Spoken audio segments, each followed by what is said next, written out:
Hello friends, welcome to my channel. మీకు కనుక ఈ వీడియో నచ్చినట్లయితే తప్పకుండా లైక్ చేయండి. శౌర్య తన తండ్రితో ఫోన్లో మాట్లాడుతూ, నేను దేవుడి దగ్గరికి వెళ్ళిపోతున్నాను నాన్న, నేను చచ్చిపోతున్నాను అని చెప్పి ఇక అలా ఒక్కసారిగా స్పృహ కోల్పోతాడు. ఒరే శౌర్య, ఒక్కసారి నా మాట వినరా అని చెప్పి ఇక అలా శౌర్య తండ్రి ఎంత మాట్లాడుతున్నా సరే శౌర్యకు ఆయన మాటలు ఏవి కూడా వినిపించవు. ఇక దాంతో శౌర్య వాళ్ళ నాన్న ఎంతగానో ఏడుస్తూ అలా ప్రశాంత్ని బట్టలు మార్చుకొని రమ్మని చెప్పి పంతులు గారు గదిలోకి పంపించడంతో అప్పుడు శౌర్య తండ్రి కూడా లోపలికి వస్తాడు. ఒరే ప్రశాంత్, నీతో ఒక ముఖ్యమైన విషయం మాట్లాడాలిరా. శౌర్య సూసైడ్ చేసుకుంటున్నాడట అని చెప్పి అంటూ ఉంటే ఇక అప్పుడు ప్రశాంత్ అవునా నాన్న అని చెప్పి పీడ విరగడైంది అని అంటూ ఉంటాడు.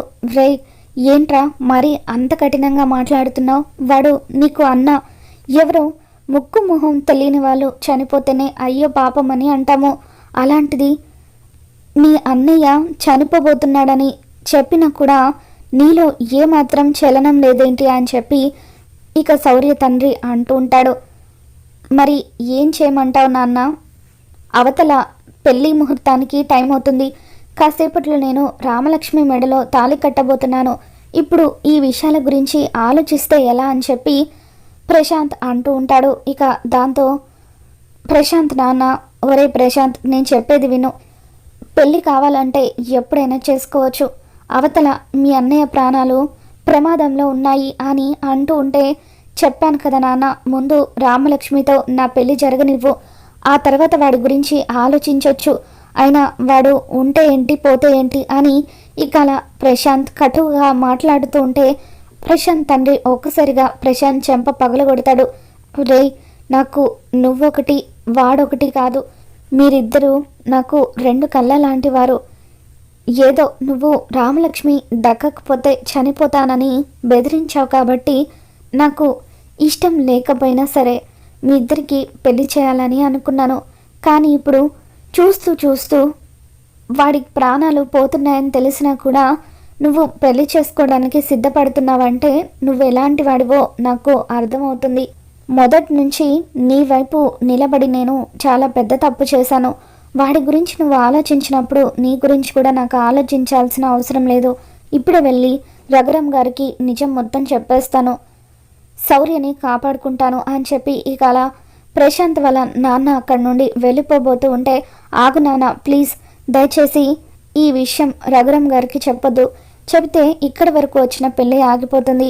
పెళ్ళి కనుక ఆగిపోతే రామలక్ష్మి ఇక జన్మలో నన్ను పెళ్లి చేసుకోదు అని అలా ప్రశాంత్ బతిమలాడుతూ ఉంటాడు. అయినప్పటికీ ఆయన అక్కడి నుండి వెళ్ళడానికి ప్రయత్నిస్తూ ఉంటే ఒక్కసారిగా అక్కడున్న ఐరన్ రాడ్ తీసుకొని తన తండ్రి తల మీద కొడతాడు. ఇక దాంతో ఆయన స్పృహ కోల్పోతారు.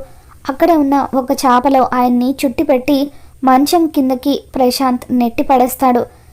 ఒరే ఏంట్రా మీ నాన్నని అలా కొట్టేశావని చెప్పి ప్రశాంత్ తల్లి ప్రమీల అంటూ ఉంటే, మరి ఏం చేయమంటావమ్మా?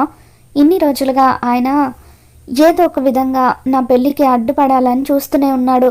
ఇప్పుడు ఇక్కడ వరకు వచ్చిన తర్వాత నా గురించి రఘురామ్ గారికి నిజం చెప్పేస్తానంటే నేను మాత్రం ఎందుకు ఊరుకుంటానో? అయినా మీ ఆయనకి ఏమీ కాదులే, స్పృహ కోల్పోయి ఉంటాడు.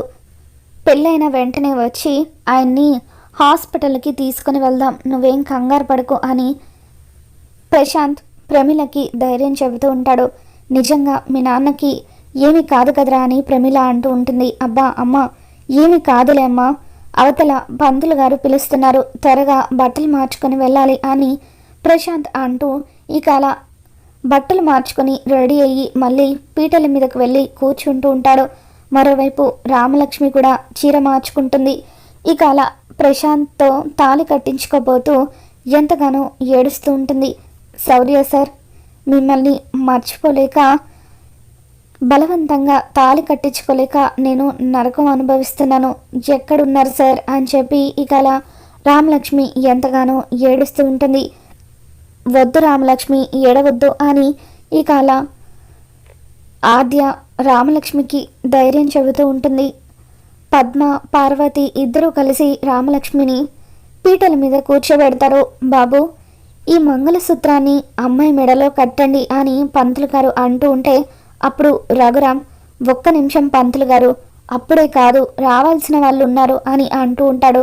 ఇంకా ఎవరు రావాలి మామయ్య గారు, అందరం ఇక్కడే ఉన్నాం కదా అని ప్రశాంత్ అంటూ ఉంటే, ఇంతకీ మీ నాన్న ఎక్కడా కనిపించడం లేదు, శౌర్యాన్ని పెళ్ళికి పిలిపించమని చెప్పాను కదా, శౌర్య ఎక్కడ, వాడి కళ్ళ ముందే మీ పెళ్లి జరగాలని అన్నాను కదా అని రఘురామ్ అంటూ ఉంటాడు.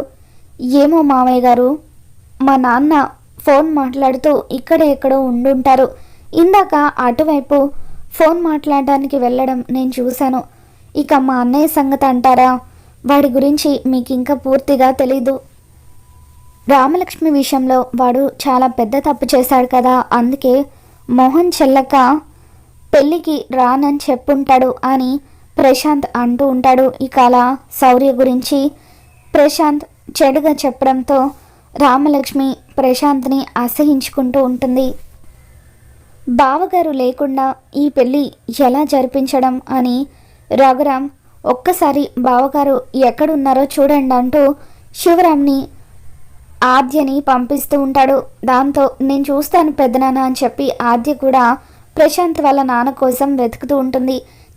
ఇదేంటి లాస్ట్ మూమెంట్లో నాన్న ఉంటేనే పెళ్లి జరిపిస్తానంటూ మామయ్య ఇలా ట్విస్ట్ ఇచ్చారు, ఇప్పుడు కనుక నాన్నని ఆ పరిస్థితుల్లో ఎవరైనా చూస్తే ఇంకేమైనా ఉందా, ఈ పెళ్ళి ఆగిపోతుంది అని చెప్పి ప్రశాంత్ కంగారు పడిపోతూ ఉంటాడు. బావగారు ఎక్కడా కనిపించలేదన్నయ్య, బయట కూడా చూసొచ్చాను అని శివరామ అంటూ ఉంటే అసలు ఈ టైంలో బావగారు ఎక్కడికి వెళ్ళి ఉంటారు అని రఘురామ్ కూడా కంగారు పడిపోతూ ఉంటాడు. మరోవైపు మెడికల్ షాప్ అతను పోలీసులకు ఫోన్ చేసి శౌర్య గురించి చెప్పడంతో శౌర్యను వెతుక్కుంటూ అతని దగ్గరికి పోలీసులు వస్తారు. ఇక అలా బండి నెంబర్ ఆధారంగా ట్రేస్ చేసి శౌర్యను ప్రాణాపాయ స్థితిలో చూసిన పోలీసులు తనని హాస్పిటల్లో జాయిన్ చేస్తారు.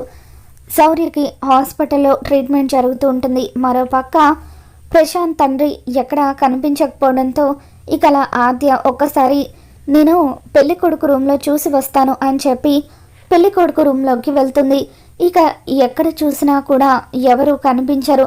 సడన్గా మంచం కింద నుండి రక్తం కారుతూ కనిపిస్తూ ఉంటుంది. ఇక అలా ఆద్య ఇదేంటి ఇక్కడ రక్తం ఉంది అని చెప్పి అలా చుట్టి పడేసిన చాపను తెరిచి చూడగానే అందులో ప్రశాంత్ తండ్రి రక్తపు మడుగులో ఉండడం చూసి ఆద్య ఒక్కసారిగా షాక్ అవుతూ ఉంటుంది. పెద్దనాన్న అంటూ ఆద్య అలా కంగారుగా అరుచుకుంటూ బయటకు వస్తుంది. ఏమైందమ్మా అని రఘురామ్ అడుగుతూ ఉంటాడు. లోపల లోపల అని చెప్పి ఇక అలా ఆద్య కంగారు పడిపోతూ ఉంటే శివరామ్ రఘురామ్ వీళ్ళిద్దరూ కూడా పరిగెత్తుకుంటూ లోపలికి వెళ్ళి చూస్తారు.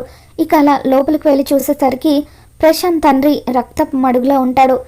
ఇదేంటి, బావగారిని ఎవరిలా కొట్టి పడేసింది అని చెప్పి ఇక అలా రఘురామ్ ఎవరు ఇదంతా చేసింది అని ఇక అలా చుట్టుపక్కల ఉన్న జనాలందరినీ కూడా అడుగుతూ ఉంటాడు.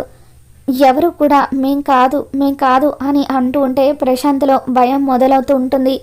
ఖచ్చితంగా నా పెళ్ళి ఆపడానికి ఆ శౌర్యగాడే ఏదో ప్లాన్ చేసి ఉంటాడు, వాడే ఇక్కడికి వచ్చి నాన్నని ఇలా కొట్టి పడేసి ఉంటాడు అని ప్రశాంత్ అంటూ ఉంటాడు.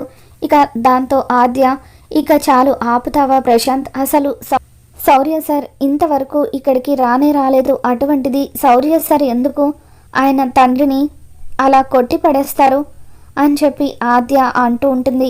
పెద్దనాన్న ఖచ్చితంగా ఇది బయట వాళ్ళ పనైతే కాదు, ఎవరో పెళ్ళికి వచ్చిన వాళ్ళే ఇదంతా చేశారు అని అంటూ ఉంటుంది. ఇప్పుడే పోలీసులను పిలిస్తే అసలు ఏం జరిగిందో తెలుస్తుంది కదా అని రఘురామ్ అంటూ ఉంటాడు. ముందైతే పెళ్ళి జరగనివ్వండి మామయ్య గారు, ఆ తర్వాత ఆ విషయాలన్నీ ఆలోచించవచ్చు అని ప్రశాంత్ అంటూ ఉంటాడు. ఇక దాంతో రఘురామ్ ఒక్కసారిగా ప్రశాంత్ చెంప పగలగొడతాడు. కన్న తండ్రిని ఆ పరిస్థితుల్లో చూసి నీకు అసలు పెళ్లి చేసుకోవాలని ఎలా అనిపిస్తుంది ప్రశాంత్, నువ్వు అక్కడ రక్తపు మడుగులో పడిపోయింది నీ కన్న తండ్రి అని రఘురామ్ అంటూ ఉంటే అది కాదు మామయ్య గారు, ఒకవేళ ముహూర్తం దాటిపోతే రాహుకాలం వచ్చేస్తుంది కదా, అందుకే అలా అన్నాను అని చెప్పి అంటూ ఉంటాడు. ఇక ఇంతలో రఘురామ్ పోలీసులను గుడికి పిలిపించడంతో అప్పుడు అసలు దోషి ప్రశాంత్ అన్న విషయం బయటపడుతుంది. ఇక దాంతో ఒక్కసారిగా రఘురామ్ ప్రశాంత్ చెంప పగలగొడతాడు. పెద్దనాన్న నిజానికి శౌర్య సార్ ఏ తప్పు చేయలేదు.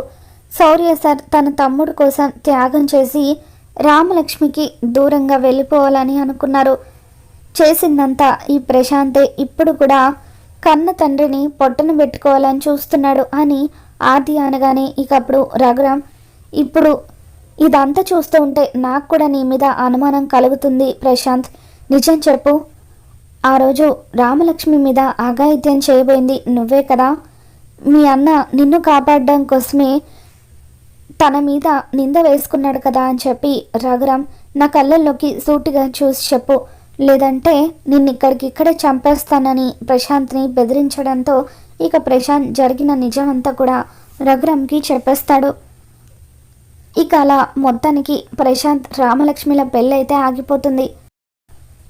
ప్రశాంత్ని రఘురామ్ పోలీసులకు అప్పగిస్తాడు.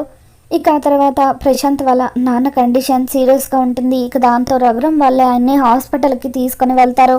అక్కడ కొంతమంది నర్సు వాళ్ళు శౌర్య గురించి మాట్లాడుకుంటూ ఉంటారు. ఎవరో పాపం లవ్ ఫెయిల్యూర్ అనుకుంటా నిద్ర మాత్రలు షీట్ మొత్తం వేసేసుకున్నాడు, ప్రస్తుతం అతని కండిషన్ చాలా సీరియస్గా ఉందని చెప్పి మాట్లాడుకుంటూ ఉంటే ఇక అప్పుడు అతను ఎవరై ఉంటారా అని చెప్పి ఆద్య ఐసీయూ రూమ్ వైపు వెళ్ళి చూసి ఇక అక్కడ శౌర్య ఉండడంతో ఒక్కసారిగా షాక్ అవుతూ ఉంటుంది.